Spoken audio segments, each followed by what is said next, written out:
This is the EBycco EB7 Pro dual-motor e-bike. My authentic first impression was a mix of excitement and caution. The marketing screams dual-motor beast, 45 miles per hour and huge range. But before I even powered it on, I noticed the usual confusion around this model name. I kept seeing different spec sheets for what's called EB7 Pro. 24-inch or 26-inch wheels. Peak power listed as 5,000 gigawatts or 3,000 gigawatts.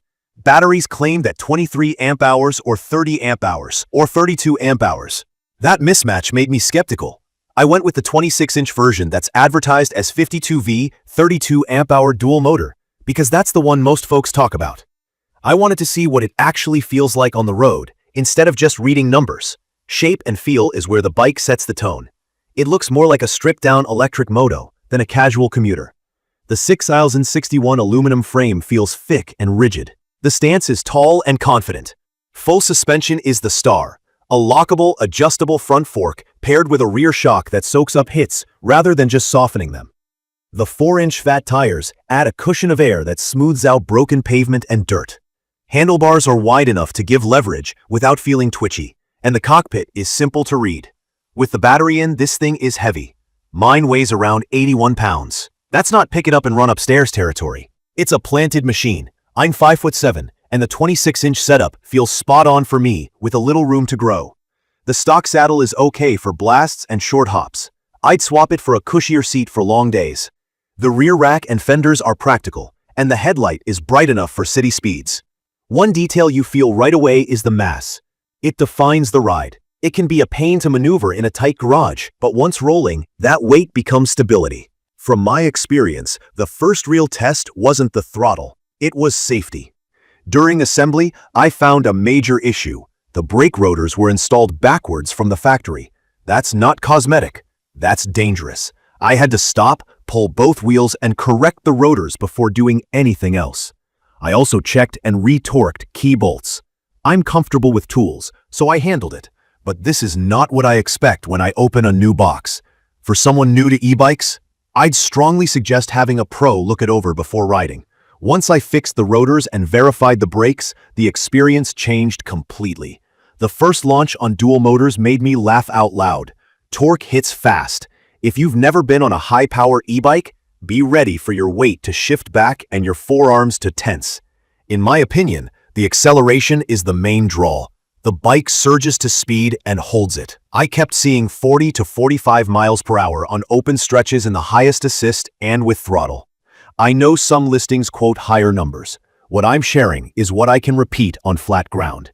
Hill climbing is where the EB7 Pro feels outrageous for the price. It treats steep grades like a casual ramp and keeps pulling where a 750-watt setup would already be backing down. Dual motors help you stay in the meat of the power, and the controller's delivery is smooth enough that you're not constantly fighting wheel spin unless you're on loose gravel and hammering the thumb throttle. Handling matches the look. It's not nimble like a 30-pound hardtail. It's calm and glued. I ride over patched asphalt, potholes, and curb cuts all the time. With the suspension and fat tires, I stay seated over stuff that would normally kick me out of the saddle.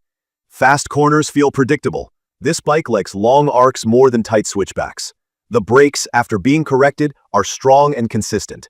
Hydraulic stoppers are a must at this speed and weight. I tested a series of high-speed runs and hard stops, and lever feel stayed positive without fade. Battery is always the question everyone asks me. The spec on mine is 52V 32 amp-hours, which on paper is a big pack. The brand quotes a wide range based on modes.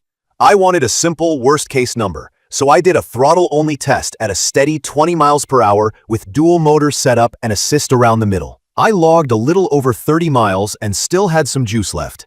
That's a solid result for a heavy dual-motor bike ridden like a small moto. With single-motor use and light pedal assist, the range stretches a lot further. Your weight, wind, terrain, and how much you blip the throttle matter more than any brochure. For me, the pack feels genuinely large, and charging overnight is my routine. One practical note about modes. The display lets you pick assist levels, and you can run single-motor, dual-motor, pedal assist, throttle, walk, or cruise. If you're new, pedal assist means the motor adds power when you pedal, and throttle means you don't have to pedal at all. The menu can also limit speed to fit e-bike classes on paper, but be real about how fast it can go. Where I live, a bike that can run 40 plus mph is closer to a moped or electric motorcycle in legal terms. I ride with a full-face helmet and eye protection, and I keep it off bike paths when I'm using the higher settings. Key features that actually stand out to me after real miles are the dual motors, the full suspension, and the battery capacity. Power comes on cleanly and is easy to modulate with the thumb throttle and the 5 assist levels. The suspension makes rough pavement a non-issue and gives confidence at speed. The big pack lets me ride hard without babying the throttle, and I don't feel range anxiety on normal days.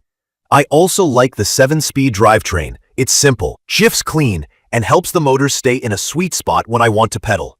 The display is bright in sun, and the lighting package is useful when I run late. It's perfect for riders who want dirt road exploring, fast city links, or hunting trails where a quieter, torquey machine beats an ATV. I also need to be straight about the headaches. Quality control on my unit was not okay. Backwards rotors and loose hardware are serious problems. I've seen the same spec confusion online that probably led to my initial hesitation. Different power claims, different batteries, different wheel sizes, all under the same EB7 Pro label. From my experience, support can be hit or miss. I didn't get quick answers on the assembly issues. If you don't like turning wrenches, that will be frustrating.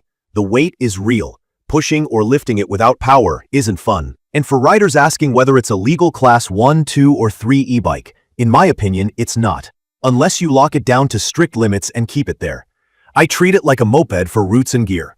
I'd recommend this for people who love torque, have at least a basic mechanical mindset, and want a powerful platform to ride hard, tune settings, and maintain themselves. It's perfect for open suburban roads, fire roads, back paths, and any place where you can let dual motors breathe.